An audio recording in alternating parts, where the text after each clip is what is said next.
The Second World War, a podcast by Stephen Bedard. As we begin our look at the Second World War, we need to take some time to set the board and examine the major players in the conflict. We'll not look at each country involved, but we'll look at some of the countries that were most involved, beginning with the Axis and then moving to the Allies. This will be a fairly brief overview, giving us the opportunity to return later to fill in the gaps and to do some biographical studies.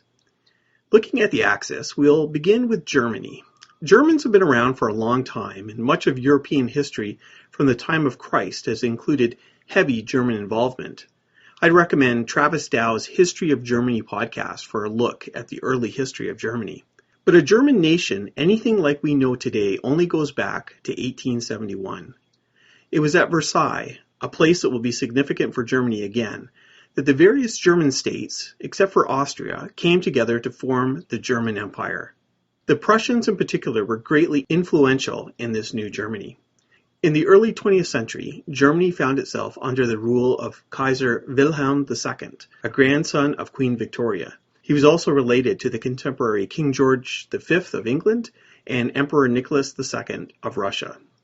Germany made an alliance with the Austria-Hungary Empire, which had major ramifications for Germany's future. Germany stepped in to support Austria-Hungary after it declared war on Serbia, and Russia had declared war on Austria-Hungary. There'll be a separate episode on the First World War, but for now all you need to know is that Germany, Austria-Hungary, and Turkey found themselves at war with Britain, France, Russia, and eventually the United States, plus a whole number of other countries. I guess there's one more thing that you need to know, and that is that Germany and those fighting alongside them lost that war. The war ended with the Treaty of Versailles. There's the irony that the place that seemed to set up a glorious future for Germany was now the place of its greatest humiliation. But this would not be the last time that Versailles would play a role in the history of Germany. The monarchy came to an end in 1918, although Wilhelm II wouldn't die until 1941. The next period of Germany's history is known as the Weimar Republic. This was a period of great political turmoil with conflict between the various parties, ranging from the far left to the far right. It was also a time of terrible economic suffering. The Treaty of Versailles was quite harsh and it punished Germany severely. In addition, there was the Great Depression of 1929 that hit Germany hard. The uncertain political and economic climate made things ripe for what would come. This brings us to the rise of Adolf Hitler and the Nazis. I intend to have a more detailed look at Hitler in the future, and so this will only be a broad outline. Hitler and the Nazis won the election of 1932, and President Paul von Hindenburg appointed Hitler as Chancellor in 1932. The Enabling Act of 1933 gave Hitler unrestricted legislative power, giving Hitler the authority to make the changes that he wanted. In 1935, Germany withdrew from the Treaty of Versailles. On this, Hitler gambled that Britain and France would not intervene to enforce the treaty, and on this, he won the bet. It was also in 1936 that Germany initiated the Nuremberg Laws, by which they targeted Jews and other minorities. Ironically, it would be in Nuremberg that many of the Nazis would later be tried for their war crimes. Throughout this period, Germany was aggressively rearming itself, despite the protestations of other nations. At first, these activities were done secretly, but more and more the Germans began to flaunt their intentions. In 1935, Germany retook control of the Saar, and in 1936 they remilitarized the Rhineland. This brings us to the annexation of Austria in 1938, but we'll take a closer look at that in a future episode. We now move to Italy, a country whose nation has much in common with Germany in its development. Like Germany, Italy had an ancient past, going back to the Romans and beyond. But for much of its history, it was just a collection of small states. The process of unifying each state began in 1815 and was completed in 1871, the same year that Germany became a nation. Like Germany, Italy was initially a monarchy. In fact, it outlasted Germany as a monarchy, not changing systems until after the Second World War. The man who was the king during the period we are interested in was Victor Emmanuel III, who reigned from 1900 to 1946. Italy, like many of the European nations, was involved in the First World War. Before the war, Italy had signed a treaty with Germany and Austria-Hungary to become the Triple Alliance. However, Italy waited before officially entering the war, It seemed they wanted to wait and see who the winning side would be. In 1915, Italy actually entered the war on the side of France and Britain, seeing that they were faring much better and were hoping to grab some of the territory from Austria-Hungary. Benito Mussolini became the Prime Minister of Italy in 1922, and he transformed the government into a dictatorship, which reflected his own fascist views. Although there technically still was a king, the power really was in the hands of Mussolini. We often think of Mussolini as a bit of a joke, but Hitler actually admired him, at least in the beginning, and he supported Mussolini when he was at his lowest. We'll have more information about Mussolini in a future episode.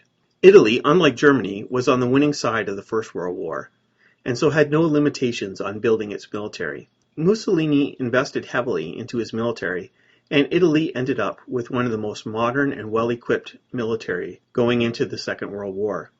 Unfortunately for them, equipment doesn't make up for lack of motivation, but that's a story for another day. Mussolini flexed his military muscles by invading Abyssinia, modern-day Ethiopia, in 1935. Although the Italians had far superior equipment to the Abyssinians, the Italians actually struggled in their invasion and occupation. The Italians were ultimately successful, but it was far from the overwhelming victory that it looked like on paper. Looking carefully, one could see a hint of what the future held for Italy. The final nation we will look at is Japan. Japan has a long history, but the era we are interested in is the Empire of Japan, which lasted from 1868 to 1947. Notice that the Empire of Japan began just 3 years before the unifications of Germany and Italy. Very interesting. An empire needs an emperor, and the emperor going into the Second World War was Hirohito, who reigned from 1926 to his death in 1989. But we're getting ahead of ourselves. Before Hirohito, there was a number of conflicts that Japan was involved in. One was the Russo-Japanese War of 1905 to 1906. Surprisingly, Japan was able to defeat its much larger foe, ultimately leading to Japan's annexation of Korea. Another conflict was the First World War.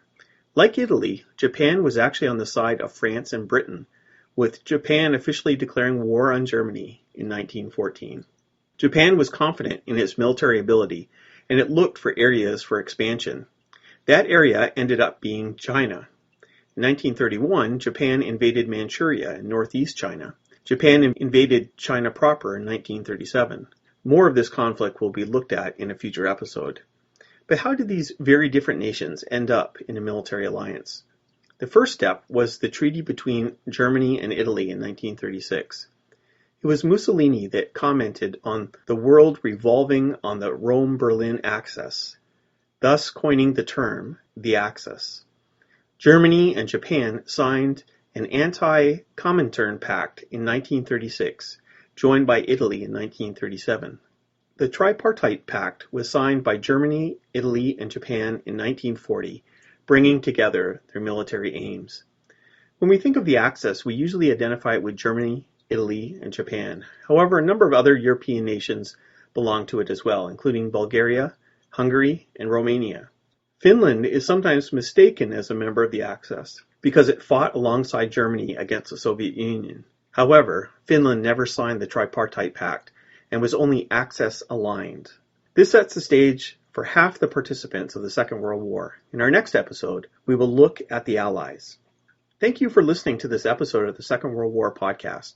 Follow me on Twitter at WW2_podcast and find the podcast page on Facebook. If you'd like to support this podcast, you can do it at patreon.com/hopesreason. Thank you, and God bless.